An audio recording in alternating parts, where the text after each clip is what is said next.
Welcome to Robotics and Automation News webinars, where you can be part of a global event without leaving your home or office. Attend our live webinars and communicate directly with influential professionals in your industry. Hello, my name is Abdul Muntakim. I'm editor of Robotics and Automation News.com.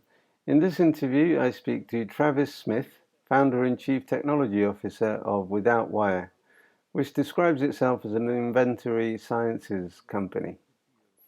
Its main offering is a cloud-based warehouse management system, or WMS, which is a recognized term for a particular type of software in the logistics and supply chain sectors. Hello, Abdul. This is Travis Smith from WithoutWire. It's great to be with you today. Our product has been around for like 18 years now, and it gives us a lot of expertise and knowledge in warehouse management, which is where we started in distribution there. Barcode scanning really was starting to hit the market in Windows mobile devices back when we launched into this, again, about 18 years ago, or 2001, 2002. The product has been morphed now over time because of the way that technology has changed. We used to really go by the term as warehouse management solution as our differentiator, because that's just the category of product that we fit into. And nowadays it's changed a little bit because warehouse is really becoming a limiting term, and ultimately now we're looking at what we would call more inventory platforms.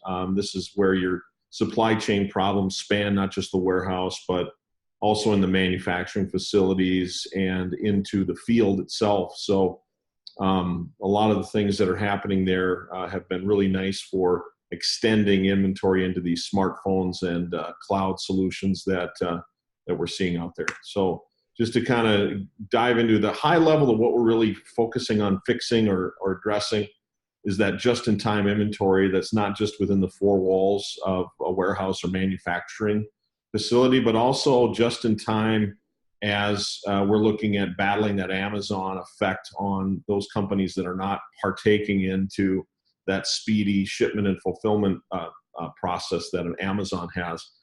Our system allows them to do those types of things in a rapid deployment fashion with just-in-time inventory and ability to ramp up that last mile delivery into the hands of customers is something that we are also doing with our mobile solution.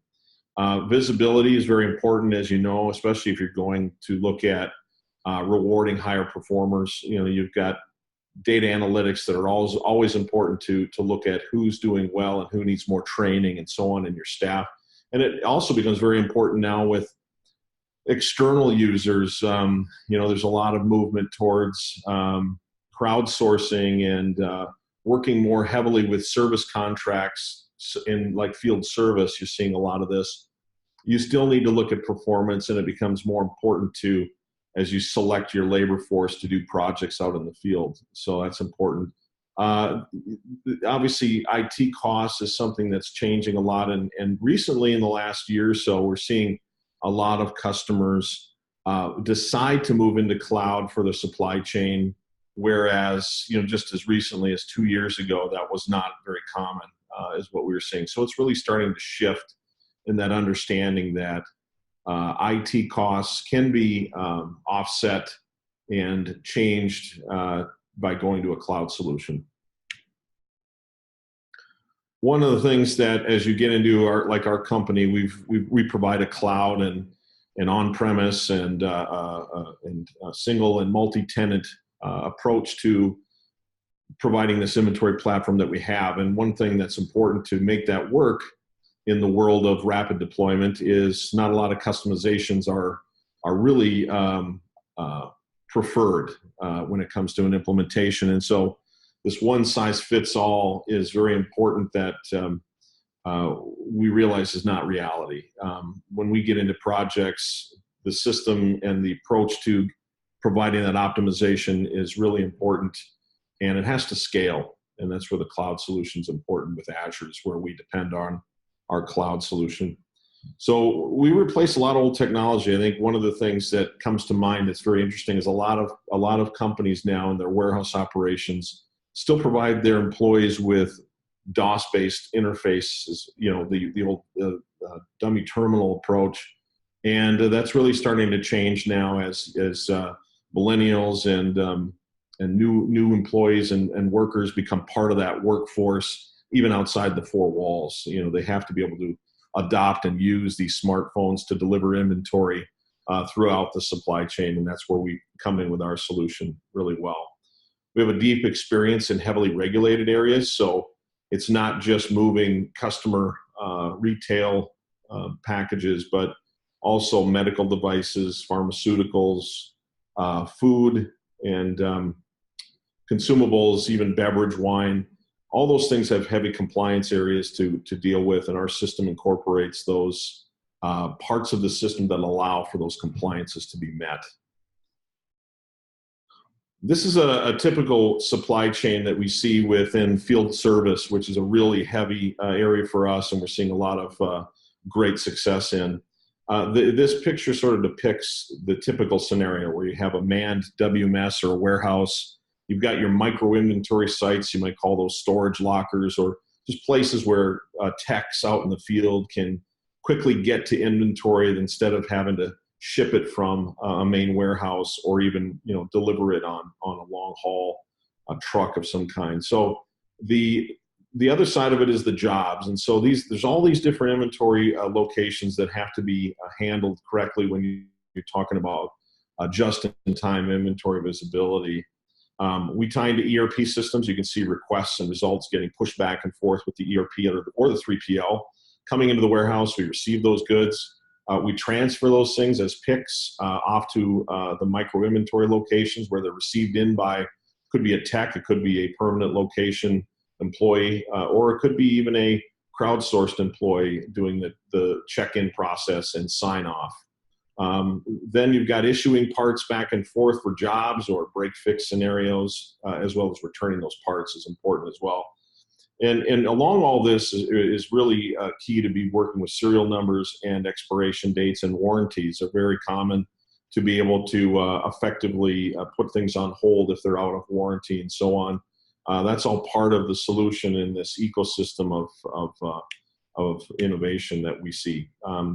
Consumer parts are then issued and consumed against jobs. Oftentimes now there's integration back into a job management system to record that consumption and ultimately invoice customers if that's the next flow in the process.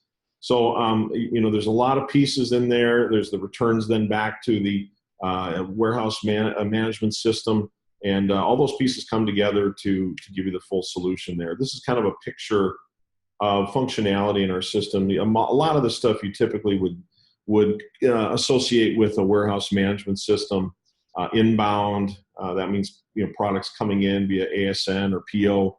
License plating is very important in this process, where you're tagging the goods coming in the door. It could be from a site transfer where you're literally putting license plates on automatic QA hold as they come in the door, and reviewing those things at the point of receipt.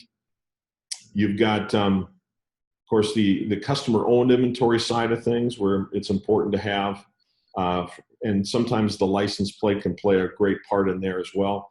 Everything from those pieces into the physical inventory, the storage that you want to use, as well as the kitting and the manufacturing pieces. Then you get into field service. All those functions are within one system.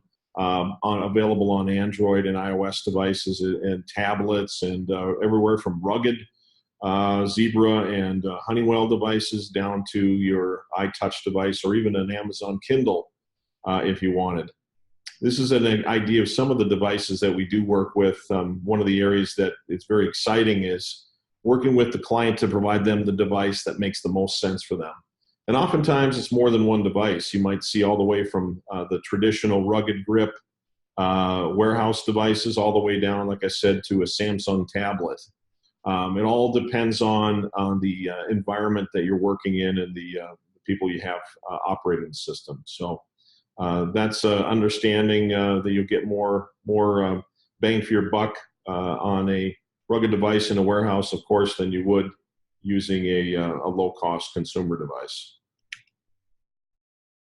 So again, the verticals that we work mostly in are warehouse, in wholesale, medical, retail. When you're dealing with a lot of custom attributes, we do very well in that area with lot, serial, and expiration date tracking as well. And then, of course, you got manufacturing and field service. Those are kind of the verticals that we deal with, and we see often as we get our new clients coming in and working with us.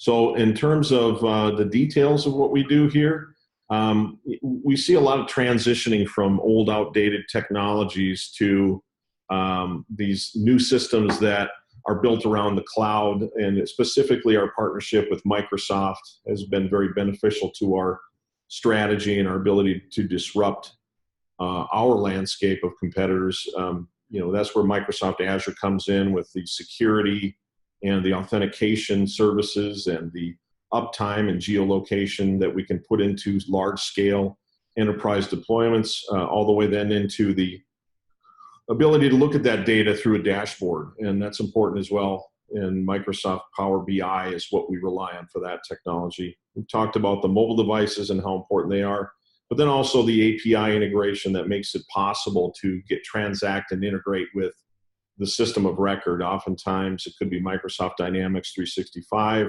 It could be any ERP. Everything from SAP to Dynamics GP is made up of our customer base. So that's a little segue into this feature that I have in front of you, where we're demonstrating how we use custom attributes. And so you can see here in receiving detail, I'm gathering up everything from temperature to vendor lot information to manufacturing dates. These are all customizable in our system, and we built it out so that you can collect this additional data during receiving, which is found to be very useful for a lot of our clients. External signatures can often be important as well when we talk about security audits and handoff between different parties. This is another area that we have incorporated into our system that is a little different than your typical warehouse management, but it shows how it's built around the external user working with the internal staff and back and forth to create that supply chain solution. We do also have multilingual support, so everything from French to Spanish to English. The nice thing about the way this technology is built out is that we can continue to expand into all kinds of languages, and the configuration of the language is driven right from the device itself in the internal settings. So it's a nice way to manage that by user. So Abdul, that's what I had for you today, and I appreciate any questions you might have. Thank you very much, Travis, for a very interesting presentation. I don't know much about this area, so apologies in advance if I'm asking very basic questions. One of the things I wanted to ask, inventory management, if you could explain that a little bit more beyond what I understand, the limits of my knowledge, which is basically, most packages these days have barcodes, labels that can, you can scan, and the information somehow magically sort of appears on your device, at least the price and maybe other information as well. Everybody knows that from doing any shopping. But what are the other specific technologies or systems or identification systems involved in inventory management along maybe a more complex supply chain? Yeah, that's a good question. I think, when people implement inventory solutions, they generally fit into one of a few categories. One being they just want to know where something's at, and they barcode, and that's where some of your simple solutions come into play. When you start thinking about a large coordinated effort and movements of thousands of parts and pieces at many different locations, that's when you start to get into a coordination problem, where you need basically a system that conducts the movement and the traffic, and the approval of all those movements would then be more pushed into what we might call an inventory platform or a warehouse management system. That's really where the differentiator is. When you start getting into the the complexities of manufacturing, and you need to time correctly to go grab a certain batch of material to bring into manufacturing at a certain time, not too soon, not too late, but just in time. Those are all things that are coordinated by automation. So as material hits a certain low point in an area of the system can automatically detect that and send somebody out to go grab certain material that fits the requirements of that said operation, such as manufacturing or kitting. So, what does I've heard of the word digital supply chain quite a lot, and it's sort of a big trend where they're digitizing so many of parts of a business, not just in logistics, but also manufacturing and all sorts of other areas. But what does the phrase, I mean, could you explain digital supply chain and what that means? Sure. I think obviously digital is a term that has been thrown around by a lot of tech companies as of recently, and really all it is a term that reflects the lack of paper and manual processing that occurs in a typical scenario that you might see. So digital means that there is no pick ticket that people are using that's physical. There is no process that depends on paper. Instead, you might have workflow and automation around tools like Microsoft Flow, as an example, is a great tool where you want to coordinate things in a digital way. So if you get a request from a customer for more product, a workflow could pick that up and send it directly into an ERP system for a credit check, and then moved on further into the supply chain for picking and fulfillment, possibly from different facilities too. And again, that's where the system itself becomes digital and is able to act in certain ways in a more automated fashion. And I've heard that some companies, in many sectors, the use of artificial intelligence is increasing. I guess the Microsoft Power BI probably has some sort of AI element to it. And I think supply chains, that sector, so supply chain sector is sort of benefiting from AI. In what way do AI systems help now, and what is the potential for AI for maybe making things more efficient or more productive? Yeah, one of the areas that I think is going to be huge is the ability to provide an index of performance upon an operation. One of the challenges we have with implementing our system is when you get into the discussion of return on investment, and people want to know, how are we doing compared to other companies? How are we doing versus how we did last year? Or, what's our goals, and how can we measure those goals as it relates to operational performance? So to give you an example, it's good to measure picking performance. And if a system can compare your company's data in an anonymous way to other companies in its same classification of type, and that's everything from the size to volume information to the types of products being processed. With AI, you'll be able to provide an index into your performance based on all kinds of data that comes from those transactions being created throughout that ecosystem of different companies. So I'm excited to see that happen in the near future here. Okay, and just one question, slightly rewinding a little bit. I talked about barcodes and scanning them and things like that. I mean, how do you scan oil and chemicals, which you've got listed on your website as being one of the sectors that you're working in? I mean, you've got a number of different sectors: beverage and wine, spirits, biomedical and pharmaceutical, oil and chemical, retail and food and things like that. Oil and chemical, I was just thinking, how do you scan how do you scan the license plate of the vehicle that's carrying the liquid, or what is it that how do you track that? Yeah, you start to deal with two different mechanisms there. One where, let's say you're in a manufacturing facility where you have a lot of liquid material that goes into a manufacturing process. Majority of time, what you're going to have going on there is IoT sensors, or what typically you see is PLCs being placed and taking that data and pushing it into a centralized system of records, so that systems like ours can read off information about consumption. That's typically what you might see on the manufacturing side. Where you're talking about more of a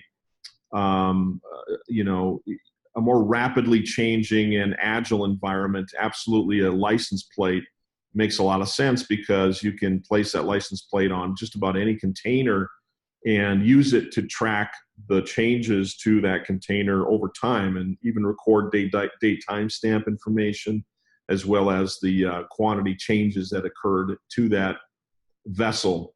And then, of course, those can be moved around and shipped and still tracked as they are moved and received in by other parties as well. So definitely license plates is a good use of that. Also, in some cases you have reusable containers that also can be picked up by RFID and other means as well. But barcodes are often used in our implementations, but not always. There are certainly times where scanning is not ideal. And there's a number of scenarios, for example, high volume products where there's not a lot of quantity differences, or maybe the products are very difficult to mispick. There's a lot of situations where you don't need to barcode scan all the time, but I would say that's not very common. Yeah, one of the maybe it's out. So this is, I'm kind of sure this is outside your area, but one of the things one of the challenges of robotics that I've heard people talk about is the idea that in a warehouse you've got conveyors transporting goods around the warehouse, and at various locations a person, a worker is located, and they'll pick items out of the boxes that go past on the conveyor and prepare an order. And that order, the customer order, might have many different items, many different shapes, many different things, which so it is something that the human has to do, because a robot is still unable to do it efficiently enough or fast enough. And I was thinking, is there some kind of tagging or something similar to barcodes that might solve that issue, that might enable a robot to be able to pick a diverse range of items from a diverse collection of items? Do you understand what the scenario that I'm talking about? Yeah, absolutely. There are a lot of advances happening in robotics, and as you talked about, the challenge has traditionally been, using one robot to pick a variety of items. And I do know that with the mechanisms and the arms that they're developing, as well as the software and the AI is a big part of that. The ability to handle much more flexible scenarios is definitely increasing. But to get to your question, barcodes can be used especially where you've got, let's say you've got a conveyor and you've got multiple robots or even some automated or mechanical steps that can be used to pick certain items. There are different ways that you can act together as a team to pack orders, meaning the team making up of a certain a robotic arm that specializes in boxes, and then you might have a robotic arm that does well with fruits or vegetables and things like that. Using barcodes and those totes or whatever containers you put them on, you can use those to read information about what the contents are as you move it through that conveyor. So I do think there's a good use of that. Yeah, it's very interesting that that job is something that a human would find very straightforward and simple, but for a robot, with all its sophistication, is actually very challenging. So it'd be interesting to see how that area develops. With barcodes and any kind of tags and things like that, the initial input of data is crucial, isn't it? I mean, I don't know exactly how barcodes and things like that work. I mean, you know, when something, a device like the ones that you showed earlier, the handheld devices, scans the barcode, it you know, generates a load of data, a load of information about that product or box or whatever it is. The initial input is somebody has to input that data to begin with. How does that part work? I mean, where does the data come from that the barcode is gleaning or acquiring? I mean, Yeah, you know.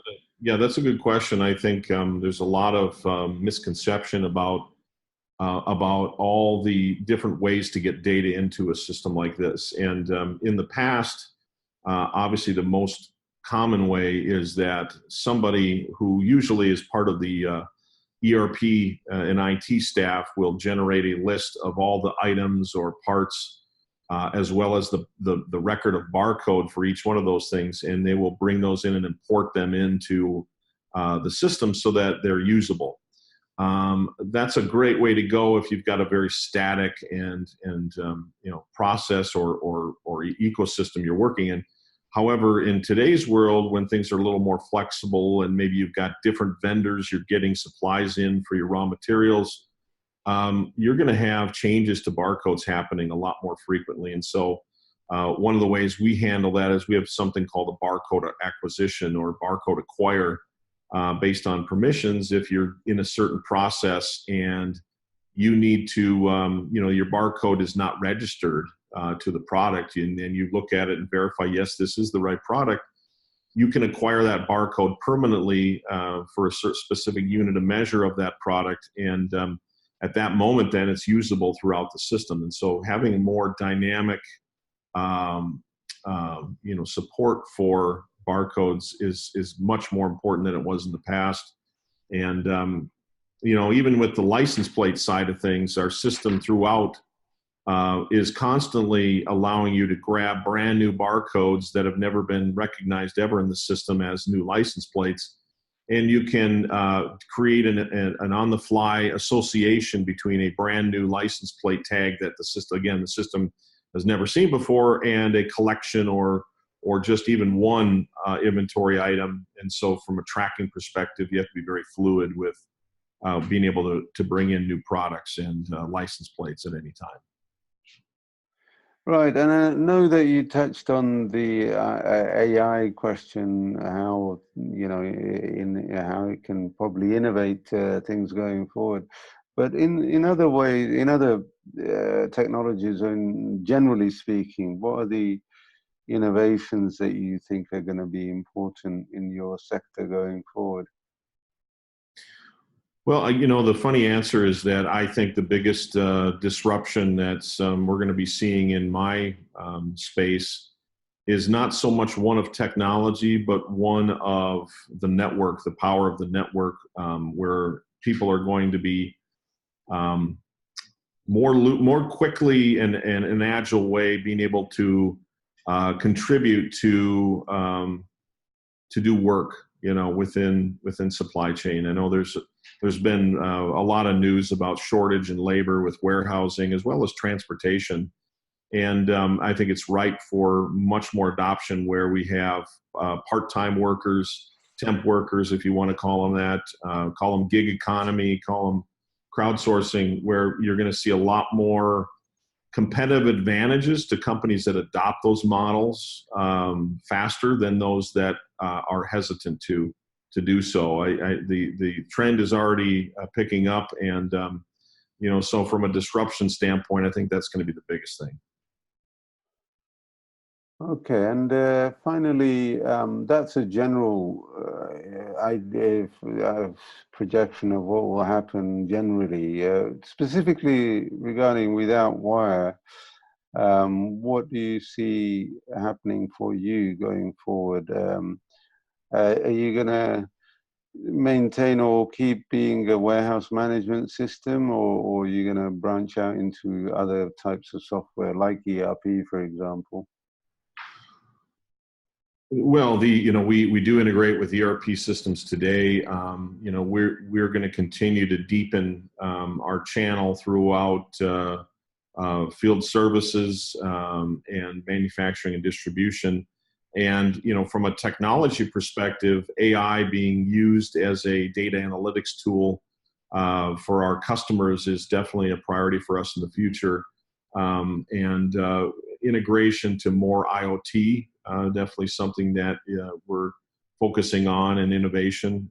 But I do believe that the most exciting thing we're going to be seeing coming our way is a quick adoption of this model, over the next few years, and we're going to be selling a lot of product. So, okay, one final question, one bonus question, if you like. I mean, I used to work in a warehouse many, many years ago, and back in those days, hardly anybody used computers. Now, I'm quite interested in warehouse management systems because it just sounds good. And I mean, it is a recognized type of software.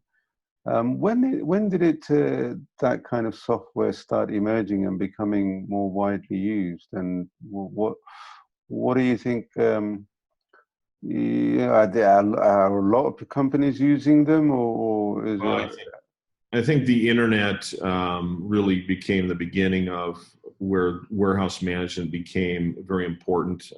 When we started out, almost 19 years ago now, the company we were working with in pet food distribution was seeing the effects of the internet in requesting for product. So online sales, then of course, retail stores could start ordering their products more readily, and they wanted it faster. And so when you start combining the need for speed and accuracy, it tends to force you into solutions where you're going to be barcode scanning. So I think a lot of that has driven us to where we are today. Yeah, and that's warehouse management systems, I suppose, within an umbrella or larger concept of inventory sciences, as you call it, WithoutWire inventory services, sciences. Sorry, that you've listed on your website. It is a really interesting area, mainly because there's so much online shopping going on. I mean, I'm like anybody else. I order a lot of things online, so e-commerce is probably a big driver of more efficient systems, more digital systems. Would you say that's true?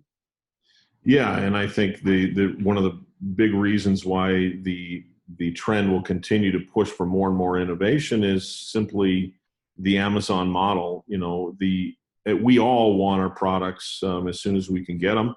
That's just human nature. Myself, my wife, and kids are all part of that as well. And it's very true that Amazon is doing well. And that's certainly a big part of what they're doing, and how they become successful is their ability to do fulfillment in a low cost and accurate way, and that's quick. And with the tools we provide, that will allow other companies to do those same type of models and provide more competitive advantages in their space that they're in. Okay, one last thing. Sorry, Travis. I just keep thinking of extra questions. You're a founder and CTO. I was quite curious about the CTO because I just wondered what CTO means in your company. Are you a computer sort of programming type person, or software type person, or a more general? Yeah, I guess CTO is the title I have, but I don't pay a lot of attention to titles. Really, internally, I'm probably seen as the CEO of the company. The technology is a title that I have really because of my passion in technology. I'm a electrical engineering graduate with a focus on computers from North Dakota State University years ago, and that's where my love of computers kind of stems from. But I've always thought of myself as more of a creative person. So that's the interest I have in the technology side, is producing innovation and disruption using the creative side of my brain. Okay, thank you very much, Travis, for your time. Send us an email at sales@roboticsandautomationnews.com to register for one of our many upcoming webinars. And if you'd like us to host your webinar, we have a range of options, including long-term lead generation packages and marketing campaigns. We look forward to hearing from you soon.